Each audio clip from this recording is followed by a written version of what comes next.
Welcome back to Switched to Linux. Well, today, so sad, but we might have to just say goodbye to Audacity soon. Now, we'll go ahead and walk through what is going on here, and I'm not saying I'm completely ditching it right here, right now, period.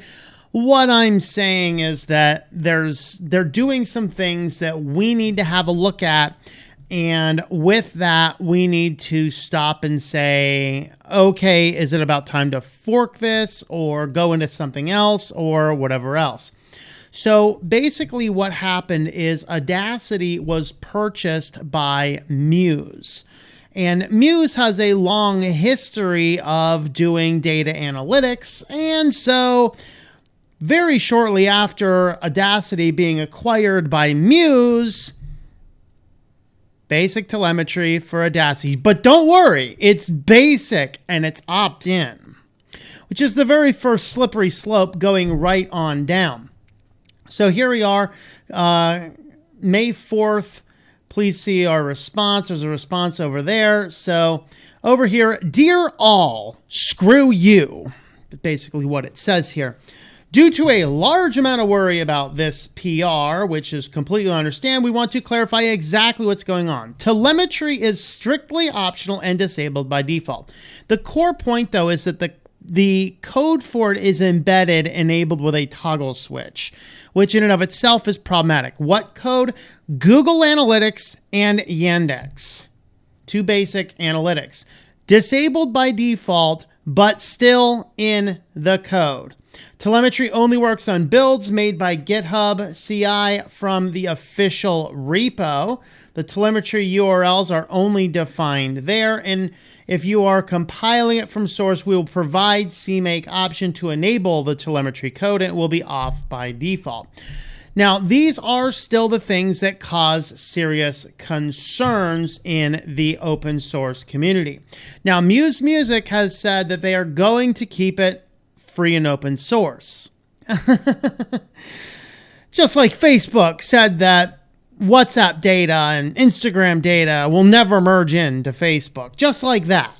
So, it's where we are right now. So here is analytics and crash logging. Help us improve Audacity. We would like to collect anonymous data, by the way, which is identified by a machine identifier on your machine. Therefore, if somebody were to compromise your physical machine or able to access your files from elsewhere, they could actually anonymize you. Nevertheless, let's go on. Anonymous usage data to help us prioritize improvements in making Audacity better in the future. This includes session start and end times. So when you started when you started working on Audacity and when you end it, times, errors for debugging, file formats for import and export, what is your operating system and what Audacity versions, and what effects, generators, and analysis tools you are using so we can prioritize in the future. We do not collect any personal data or sensitive information such as location or file names or any content of your audio. And then we have a privacy policy. You can change the preferences at any time in Preferences Analytics. And then you can send or not send anonymous data. We need to get away from this. Oh, don't worry. It's not collecting your location or your file names. Therefore, you're okay. We're just going to collect everything else. No data collection, period. This is the type of thing that causes problems in the open source community. This is how to kill a very good project. Here's why have telemetry at all. Essentially, it is to help us identify product issues early. Just like Windows. We're gonna embed telemetry and then all of a sudden make Windows the worst operating system of all time. It worked just fine before this mass data collection. Now that you're doing mass data collection, nothing works. Maybe there's something to be said about this crap. This is not about that. This is about a lot more. Audacity is widely used across several platforms. We have no information on application stability. Here's a tip. If it wasn't stable, people wouldn't be using it. Just a thought. Just a thought. So therefore, note that these have nothing to do with anything up here. They're wanting to know how many people are using it. They're wanting to know what people are doing with it. It's difficult to estimate the size of the user base accurately. So what? Which, by the way, has nothing to do with what they said they're collecting data on. This is not about collecting usage statistics. This is about logging the amount of users that are using their application. We need a way to make informed decisions about which OS versions to support. Windows, Mac, and Linux, you morons! Maybe throw in some scattered BSD in there as well. This is not rocket science. For example, can we raise the minimum version of macOS to 10.10 to update WX widgets on the latest version? Well, since Apple seems to force people into the latest versions quite a bit, maybe. We have a known issue with the new file format introduced in Audacity 3.0. We found it with great help of community members on our forums. Once again, as I said about the Apple forums, go to the forums. That's where you'll learn where your problems are. You did not need to collect data on this. You needed to watch your support forums. That's where you can gather this data, and it does not collect data embedded into the program. Regarding the concerns of the choice providers, we do not incorporate cross-site tracking, limiting the ability to identify the user by both Google and Yandex.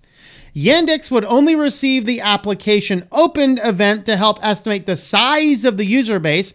Google would only receive session start and end events, errors for debugging, file formats for import and export, OS and Audacity versions, use of effects basically Google collects everything.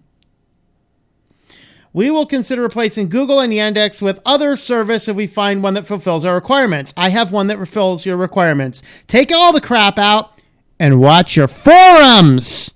That is where people will post your errors. That is where you can find information. Just to reiterate, telemetry is completely optional and disabled by default. We will try to make it as clear as possible exactly what data is collected. If a user chooses to opt in and enable telemetry, we will consider adding fine-grained controls that some of you have asked for.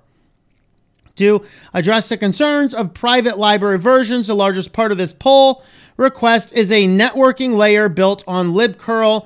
The library is chosen as an industry standard for cross-platform networking and is exceptionally tested and reviewed by industry experts.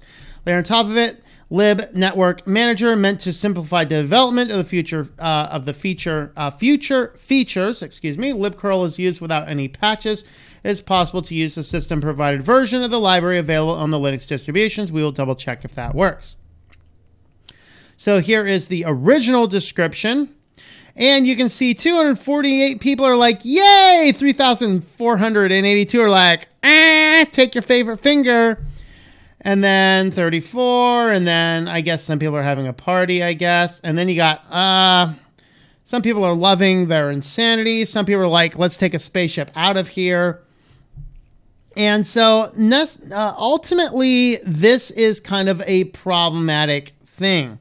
So they're basically taking Audacity. They are adding a bunch of crap in for whatever reason to know the size of it. Well, this here is going to be the thing that pushes Switch to Linux out. I will remind you that I do audiobooks with Audacity. I have a lot of tutorials on it. I use Audacity quite a bit. I use it for podcasts. I use it for a lot of features.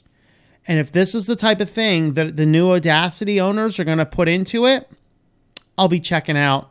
I'll be grabbing something else. I don't need a free and open source application that's going to start embedding these types of things. Now, the good news is that, as we've seen, the Linux community will probably come up. We'll either fork it without the crap, or we will have builds that are explicitly free of this crap. There is still hope. But I want to throw my voice in there and make it known to all you out there, particularly those who use Audacity and have a need for an excellent audio interface. Tell them no. Tell them no. And maybe if enough people tell them no, they'll drop all this nonsense and be like, hey, I have a genius idea.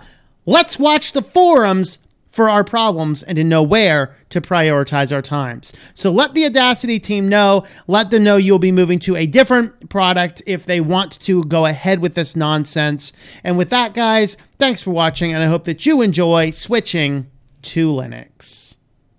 Thank you for watching this video from Switched to Linux. This channel would not be possible without the backing of the program supporters scrolling on the screen now. You can be a supporter at Patreon at patreon.com/TOMM or at thinklifemedia.com.